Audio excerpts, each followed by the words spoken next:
تو ان کو ہوش ہوا کہ ہم سے غلطی ہو گئی۔ اچھا ایک خاص خیال رکھیے گا، انگریزی توبہ سے بچے رکھیے گا۔ انگریزی توبہ کیا ہوتی ہے؟ چھوٹا قصور ہو تو وہی توبہ، بڑا قصور ہو تو وہی توبہ، یہ انگریزی توبہ ہے۔ اب آپ کا پیر کسی دوسرے کے پیر پر پڑ جائے تو 100، اور کسی کی گردن اڑ جائے تو 100، ہے نا؟ یہ سوری والی توبہ نہیں چلتی۔ قرآن کہتا ہے کہ فرشتوں کو جیسے ہی احساس ہوا انہوں نے اپنی توبہ کو اللہ کے آگے رکھا، تو سوچا کہ کیسے توبہ کریں، تو خیال آیا کہ ہم سے گناہ یہ ہوا ہے کہ ہم نے اللہ کے آگے علم بڑھایا ہے، دعوی علم کیا ہے۔ اللہ تعالیٰ سے کہا اس کو جو آپ خلیفہ بنا دیا یہ زمین پر جائے گا، فساد کرے گا۔ اللہ اتنی دور تک کا علم ہم اللہ کے آگے رکھ دیا تو توبہ کیسے ہوگی؟ قرآن بیان کرتا ہے کہ فرشتوں نے کہا سبحانک لا علم لنا الا ما علمتنا۔ چونکہ دعویٰ علم کا کیا تھا تو اقرار جہل ضروری تھا، کہا سبحانک لا علم لنا، پاک ہے تو ہم تو کچھ نہیں جانتے۔ ہائے ہائے، ابھی جانکاری بگار رہے تھے، وہ ابھی کہتے ہیں لا علم لنا، ہم کو کوئی جانکاری نہیں ہے، ہم معافی مانگتے ہیں، ہم کچھ نہیں جانتے۔ لا علم لنا الا ما علمتنا، جو ہم جانتے بھی ہیں وہ تیرا جنوایا ہوا ہے نا؟ بزرگوں، دوستوں اور عزیزوں، یہ تو شیطان کی توبہ، اس سے سبق لینا چاہیے۔ آدمی کو توبہ، جب بھی توبہ، اللہ توبہ بڑی نعمت ہے۔ ایک بزرگ نے اپنی کتاب میں لکھا ہے کہ 3 طرح کی مخلوق پیدا کی گئی۔ ایک وہ ہے جو ہمیشہ گناہ کرتی ہے، گناہ ہی اس کا کام ہے۔ وہ کون ہے؟ وہ شیطان ہے، اور شیطان کی ذریت، گناہ ہی کرنا اس کا کام ہے۔ دوسری کون ہے؟ جو گناہ کرتی ہی نہیں، دن رات نیکی بھلائی اچھائی میں لگی ہوئی، اللہ کی فرما برداری میں لگی ہوئی۔ وہ کون ہے؟ وہ فرشتے ہیں۔ جو گناہ کرتا ہے، گناہ کے علاوہ کچھ نہیں کرتا، وہ شیطان ہے اور شیطان کی اولاد ہے۔ جو نیکی کرتے ہیں اور نیکی کے علاوہ کچھ نہیں کرتے، وہ فرشتے ہیں۔ اور تیسرا کون ہے؟ تیسرا وہ ہے جو گناہ کرتا ہے پھر توبہ کرتا ہے، گناہ کے بعد توبہ۔ یہ ایک ہی مخلوق پیدا کی گئی ہے اور اس کا نام انسان ہے۔ انسان۔ آپ کی بزرگی کسی اور چیز میں نہیں ہے، توبہ میں ہے۔ جو کسی کو نہ ملا وہ آپ کو اور ہم کو ملا، وہ کیا ہے؟ توبہ، ہے نا؟ کیا خوبصورت مثال دی ہے مخدوم صاحب نے۔ مخدوم صاحب کہتے ہیں مثال دیتے ہوئے کہ ایک آدمی نے غلام خریدا، بالکل بلیک، کالا کلوٹا، کالا غلام خرید کے لایا گھر۔ جب گھر پہنچا تو گھر پر جو دوست آیا ہوا تھا اس نے پوچھا یہ کیا لیا؟ کہا غلام خریدا۔ کہا اس کا نام کیا رکھا؟ کہا کافور۔ کافور، کیفر، کپور، جانتے ہیں کافور ایک دم اجلا ہوتا، وائٹ، سفید۔ کہا اتنا کالا غلام اور نام کافور؟ کہا غلام میرا ہے، نام رکھنے کا اختیار بھی میرا ہے، تو کون ہوگا؟ ہے نا؟ یہ جو انسان پیدا کیا پروردگار نے، فرشتوں نے کہا گناہ کرے گا، شیطان نے کہا اس سے اچھے ہم ہیں، پروردگار نے کہا رکھو رائے اپنے پاس، ہم جانتے ہیں کہ اس پر کیا ہوگا، ہے نا؟ تو بزرگوں، دوستوں اور عزیزوں، میں نے قرآن کی آیت پڑھی تھی، نحن اولیاؤکم فی الحیات الدنیا وفی الآخرہ۔ اسی پر بات تمام کرتے ہوئے آپ کو وہاں پہنچاتے ہیں کہ فرشتوں کے وہ دن بھی آئے. فرشتے تو بہت ہیں نا. فرشتوں کی تخلیق پروردگار نے کچھ الگ انداز سے کی ہے. تو کچھ فرشتے اس لیے پیدا کیے گئے کہ اللہ تعالیٰ ان کو کسی خاص مقصد کے لیے بھیجتا ہے. اس دنیا پتہ نہیں کتنی دنیا, کہاں دنیا, تو اللہ تبارک و تعالیٰ ان کو حکم دیتا ہے جاؤ فلاں کے پاس جاؤ. قرآن کہتا ہے ان الذین قالوا ربنا اللہ ثم استقاموا.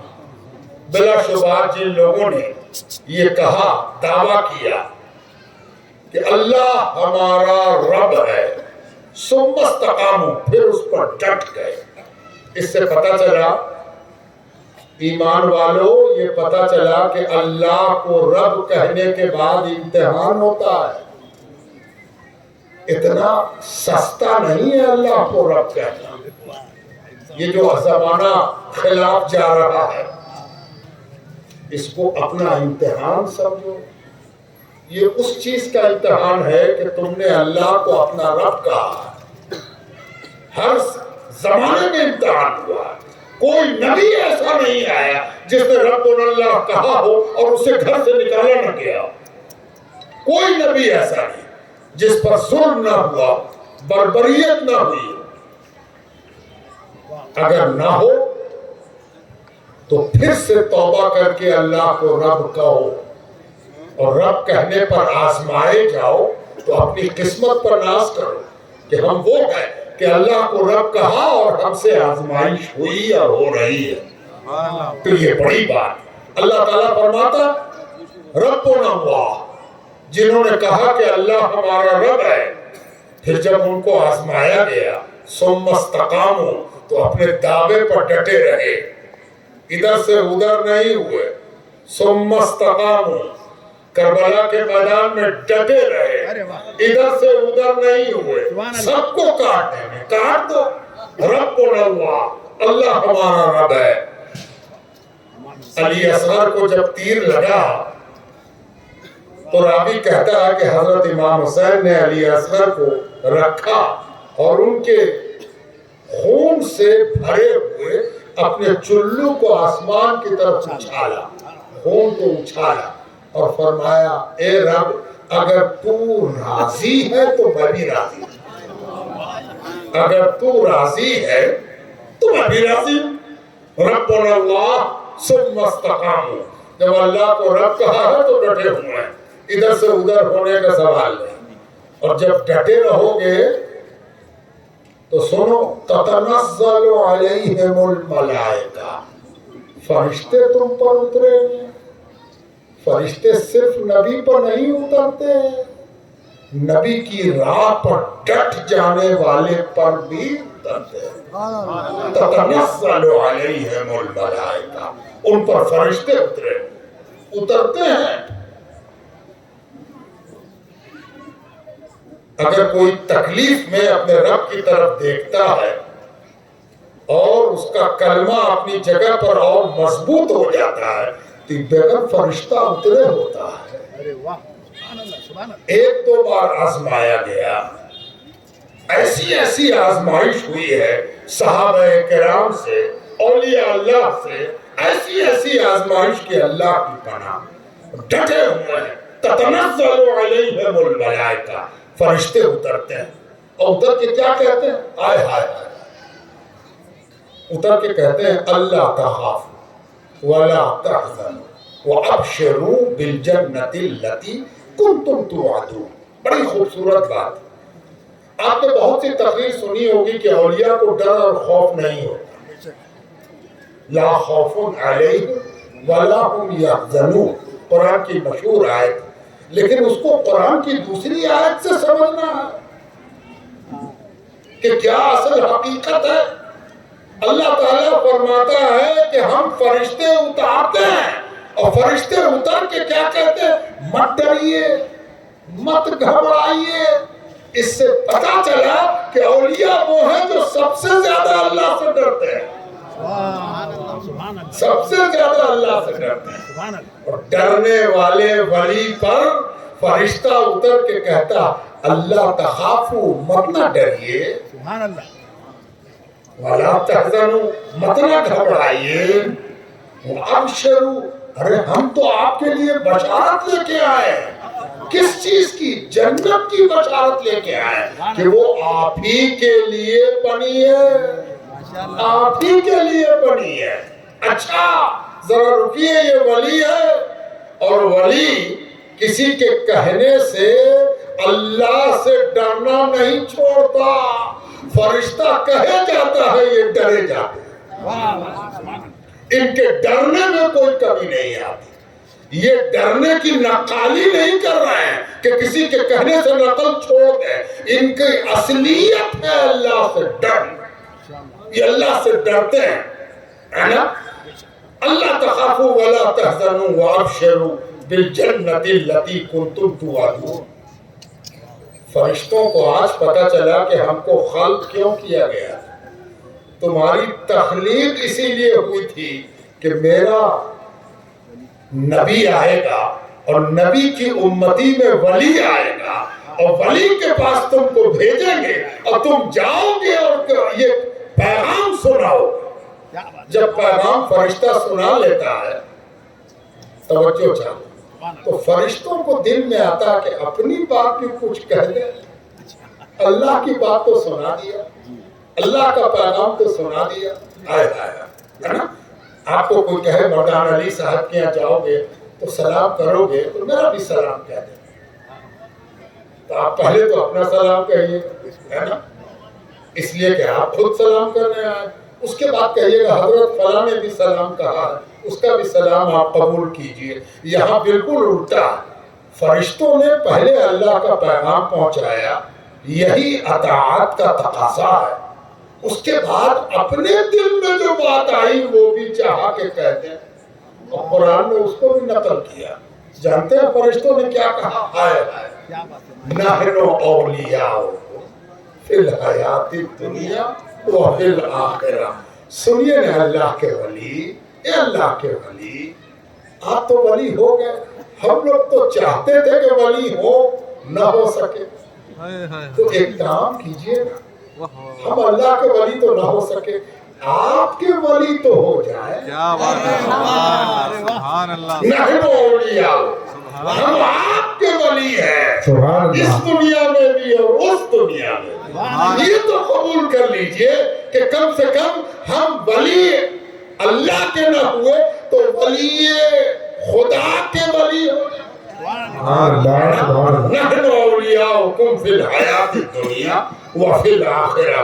ہم آپ کے ولی ہیں، آپ کے دوست ہیں، آپ کے چاہنے والے ہیں، آپ کے ماننے والے ہیں. اور جسے فرشتے آ کے یہ کہہ جائیں، وہ کس کی پرواہ کرتا ہے کہ کوئی ولی کہے یا نہ کہے؟ اس سے کیا فرق ہوتا ہے؟ تو بزرگوں، دوستوں اور عزیزوں، چلتے چلتے آخری میں ایک بات آپ سے بتا دیں کہ یہ جو تقریر آپ نے سنی، اور اس تقریر کو تو آپ برابر سنتے رہتے ہیں، آپ کے دل و دماغ میں یہ سب چیزیں موجود ہیں. جتنے حوالے یہاں دیے گئے سب مستند معتبر حوالے یہاں پر پیش کیے گئے. لیکن اس سے کیا فرق پڑتا ہے؟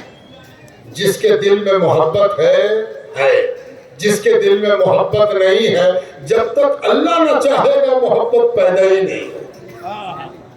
ایک دم طے ہے کہ محبت پیدا نہیں ہو. اچھا، میں چلتے چلتے ایک بات عرض کر دیتا ہوں کہ حضور صلی اللہ علیہ وآلہ وسلم نے دو چیزوں سے متعلق بہت خبر دی ہے.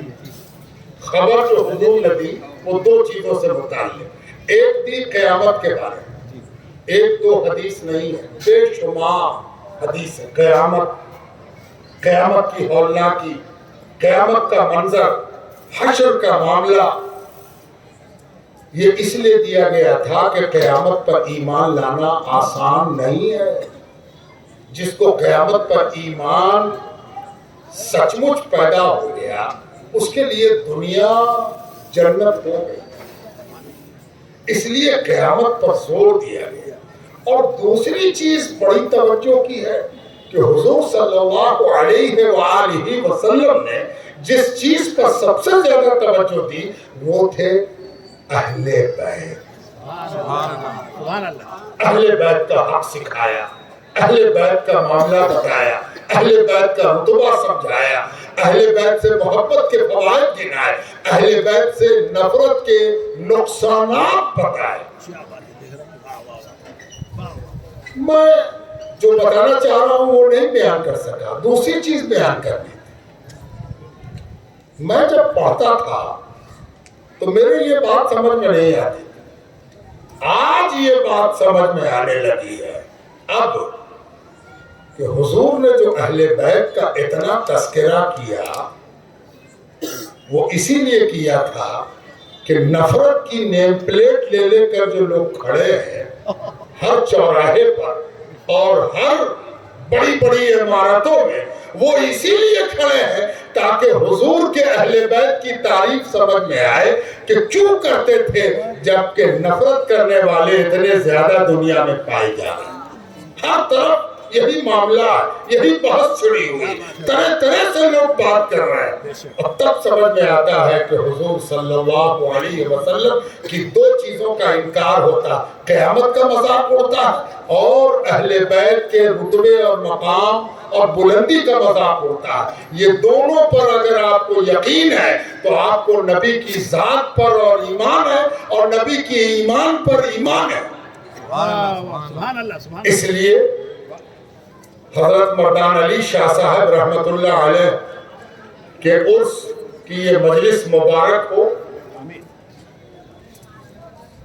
100 سالہ جشن، اس پر کتاب کا اجرا ہوا، یہ اور مبارک بات کا سبب ہے.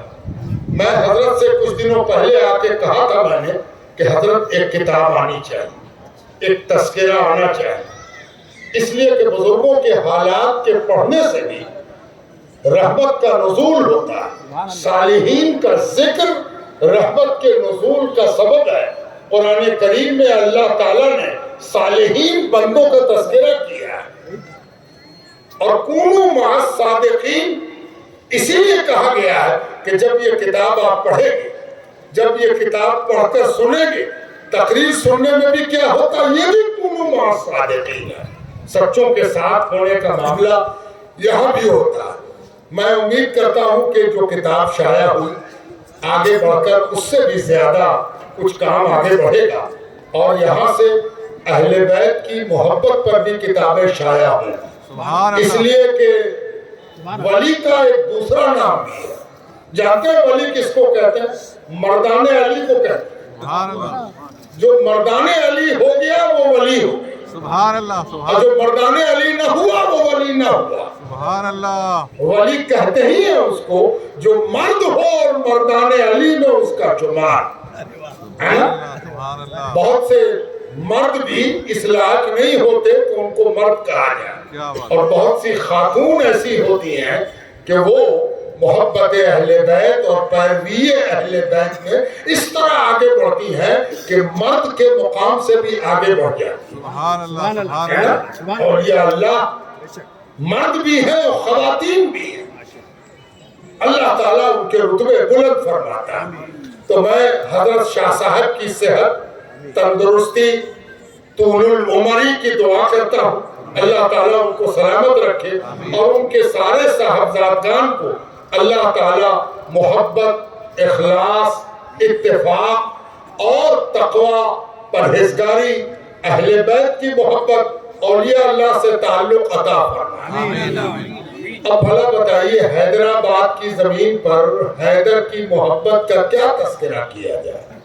یہ تو حیدرآباد ہے، یہاں حیدر نہ یاد آئیں گے تو کہاں یاد آئیں گے، ہے نا؟ تو حیدرآباد کی زمین پر حیدر کا حق ہے کہ حیدر کا ذکر ہو. اگر کسی کو برا لگتا ہے تو وہ کوئی اور آباد کھوج لے، وہاں جا کر بات کرے. یہاں تو حیدرآباد ہے تو حیدر ہی کی بات ہے. سبحان اللہ، سبحان اللہ. تو بزرگوں، دوستوں اور عزیز، چلتے چلتے ایک بات اور یاد رکھیے کہ زمانے کے حالات بڑی تیزی سے بدل رہے ہیں. آپ کو بڑی استقامت کے ساتھ اس ملک کی بھی حفاظت کرنی ہے. یہ دیش ہمارا ہے, اس دیش پر ہمارا بھی اتنا ہی حق ہے جتنا کسی اور کا, اور اس دیش کی تعمیر میں ہم نے بہت کچھ کیا اور ہم کرتے آ رہے ہیں اور کرتے رہیں گے. لیکن حالات ایسے ہو گئے ہیں کہ آپ کو بہت پھونک پھونک کے قدم رکھنا ہے. محبت کا دائرہ اور وسیع کیجئے. یہ خانقاہیں ہمیشہ سے سب کے لیے اپنا دروازہ کھلا رکھتی ہیں, دوست ہو یا دشمن ہو, سب کے لیے دروازہ کھلا ہوا. آ جاؤ, تم کو جو پریشانی ہے ہم اس پریشانی کو کم سے کم سن تو لیتے ہیں, ممکن ہوگا تو دور کریں اور نہیں تو سننے سے بھی پریشانی ہلکی ہو جاتی ہے. تو یہ خانقاہیں دکھ اور درد کو ہلکا کرنے کا مرکز ہیں. یہ خانقاہیں محبت بانٹنے کا مرکز ہیں. ان خانقاہوں کو اپنا رول اس زمانے میں اچھی طرح ادا کرنا چاہیے. معاشرے سے نفرت, تعصب ختم کرنے کا کام اگر کوئی کر سکتا ہے تو خانقاہ کر سکتا ہے. کیا بات ہے. اس لیے خانقاہ اور خانقاہ والے, یہ ادھر سے ادھر تک جو بیٹھے ہوئے ہیں, یہ سب اولیاء اللہ والے ہیں. اور اولیاء اللہ کا طریقہ یہی رہا ہے کہ وہ نفرت نہیں کرتے. ان کا کام نفرت کرنا نہیں ہے. وہ سب کو گلے لگاتے ہیں, سب کو سٹاتے ہیں, سب کو قریب کرتے ہیں. یہی ان کا بہت بڑا بلند حوصلہ ہے. خانقاہوں کے بارے میں ابو سعید ابو الخیر نام کے ایک بڑے بزرگ نے بڑی بات کہی ہے. وہ ہر خانقاہ اس کو فالو کرتی ہے. انہوں نے سرکار دو عالم کی حدیثوں کو چند مصروں میں سمو دیا. وہ فرماتے ہیں این درگہ ماں درگہ نومیدی نیست. یہ جو میری چوکھٹ ہے مردان علی کی, یہ ناامیدی کی چوکھٹ نہیں ہے, یہ آشا کی کرن ہے. یہ امید کی درگاہ ہے. یہاں امیدیں پوری ہوتی ہیں, یہاں امیدیں بر آتی ہیں. یہاں امید سے آیا کرو, نا امید مت ہوا کرو. یہ امید کی جگہ ہے, یہاں امید لیٹا ہوا ہے. یہاں سے امید لو اور جاؤ. این درگہ ماں درگہ نومیدی نیست. 100 بار اگر توبہ شکستی بات, تم نے اگر 100 بار بھی توبہ توڑی ہے تو کیا ہوا؟ ابھی قیامت نہیں آئی. آؤ نا ایک بار اور توبہ کرو, ہم تمہارے توبہ کے گواہ ہیں. اور توبہ کرو. یہ جو سجادہ نشین یہاں بیٹھے ہوئے ہیں, ان کا کام یہی ہے کہ توبہ کرنے والے کی توبہ قبول کریں, چاہے اس نے جتنی بار توبہ توڑی ہو. کہا آؤ ایک بار اور توبہ کرو, ہم توبہ قبول کرتے ہیں. اللہ توبہ قبول کرنے والا, اللہ تعالیٰ توبہ قبول کرے.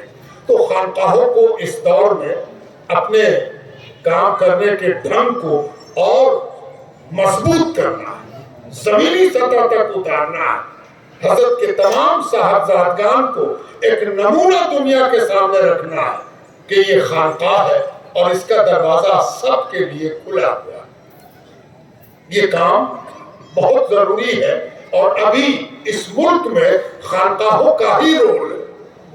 بہت سے لوگوں کو آج کل یہ سب سمجھنے لگا یہ کام صرف خانقاہ کرتی تھی اور کر رہی ہے.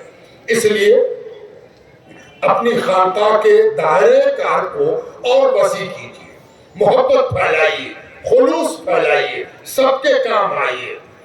میں حضور کا ایک قول سنا کر بات کو ختم کرتا ہوں. حدیث کی ایک قسم ہے مسلسل بالاولیہ, یعنی حضور سے سننے والوں نے سب سے پہلے جو سنا اس کو مسلسل سب سے پہلے سنایا. قرآن کی تو پہلی آیت آپ نے خوب سنی ہے, اقرا بسم ربک الذی خلق. پہلی حدیث کیا ہے؟ صحابہ نے حضور کی زبان مبارک سے سب سے پہلے کیا سنا, یہ بھی بڑا امپورٹنٹ ہے. کیا بات ہے. حضور نے فرمایا ارحموا علی من فی الارض, اللہ اکبر. زمین والوں پر رحم کرو, زمین والوں پر رحم کرو. یہ وہ پہلی حدیث ہے جو حضور صلی اللہ علیہ وسلم کی زبان مبارک سے نکلی. اسی کے آفس کا نام خانقاہ ہے. خانقاہیں کیا کرتی ہیں؟ زمین والوں پر رحم کرتی، دیا کرتی، کرپا کرتی، کرونا کرتی، اور جب کوئی ایسا کرتا ہے تو اس پر 100 برس تک رحم ہوتا ہے۔ مردان علی قادری، یہ 100 سال سے اللہ کا رحم مردان علی کو برس رہا۔ یہ جو ہم آپ ان کے آستانے پر جا رہے ہیں، اللہ کی رحمت لینے جا رہے ہیں جو ان پر لگاتار برس رہی ہے، اور وہ اس لیے کہ انہوں نے زمین والوں پر رحم کیا۔ یہی ہمارا دین ہے۔ کچھ لوگ دین کو فساد کر پیش خیمہ بنائے، ان سے لڑائی، ان سے لڑائی، ان سے جھگڑا، یہ کافر، یہ مشرک، یہ بدعتی، یہ فلاں، یہ چلا، اسی میں ان کی عمر گزر گئی۔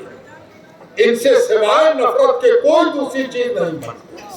خانقاہیں ہمیشہ سے محبت بانٹتی ہیں، محبت کرتی ہیں۔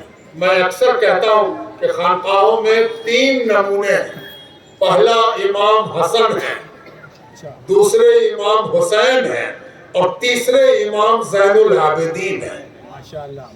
امام حسن سے ہم نے سیکھا ہے کہ اگر زمین پر امن پیدا کرانا ہو تو اس کے لیے صلح کی جائے، امن، چین، سکون کے لیے صلح کریں۔ امام حسین سے ہم نے سیکھا ہے کہ اگر اپنوں کی گردن کٹا کے حق کو دائمی طور پر لکھا جا سکتا ہے تو اس کے لیے گردن کٹانی چاہیے، وہ امام حسین ہے۔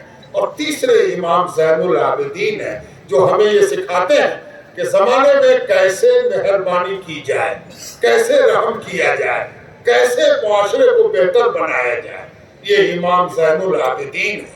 تو یہ اہل بیت ہے اور یہ ہمارے لیے نمونہ ہے، اور یہی مردان علی کی خانقاہ کی زیب و زینت ہے، نصاب ہے، کریکولم ہے، سلیبس ہے، یہی سلیبس ہے خانقاہوں۔